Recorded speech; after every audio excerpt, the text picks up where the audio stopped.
মমতাজের মতো মহিলারা নিজেদেরকে সিয়াসিত্তার মুহাদ্দিস হিসেবেও তো জাহির করে বেড়ায়, তাই না? কোরআন দিয়ে দলিল, হাদিস দিয়ে দলিল, বাহ ধর্মের কি ঠেলা। এখনো দেখেন না কেউ কেউ মুখে দাড়িটা পর্যন্ত নাই, বয়সে বুড়া হয়ে গেছে, মুখে এই বয়সে এসেও দাড়ি রাখার গরজটাও হয় নাই। সুন্দর গর্বের সাথে বলে আমরা ওই ইসলাম চাই না, আমরা খালি মদিনার ইসলাম চাই। তো মদিনার ইসলাম কি তোমার ব্যক্তি জীবনে এগুলো শিখিয়েছে?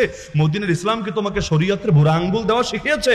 শরীয়ত মানি না এটা বলা শিখিয়েছে মদিনার ইসলাম? মদিনার ইসলাম মানেই তো খেলাফত, মদিনার ইসলাম মানেই তো শরীয়ত, মদিনার ইসলাম মানেই তো দিন কায়েম, মদিনার ইসলাম মানেই তো আল্লাহর জমিনে আল্লাহর ঝান্ডা, আল্লাহর দিন, আল্লাহর কালিমা, আল্লাহর শরীয়তকে বুলন্দ করা।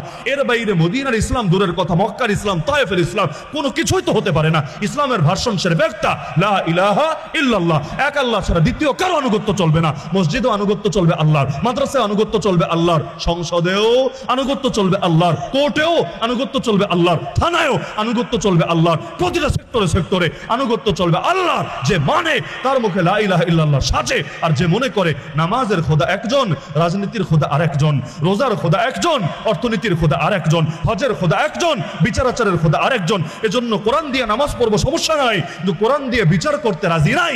এইরকম কেউ যদি হয়, দুই নৌকায় এভাবে কেউ যদি পা রেখে যায়, সে লা ইলাহা ইল্লাল্লাহ বলতে বলতে মুখে ফেনা তুলে ফেললো, নিঃসন্দেহে সে বেঈমান বেঈমান বেঈমান।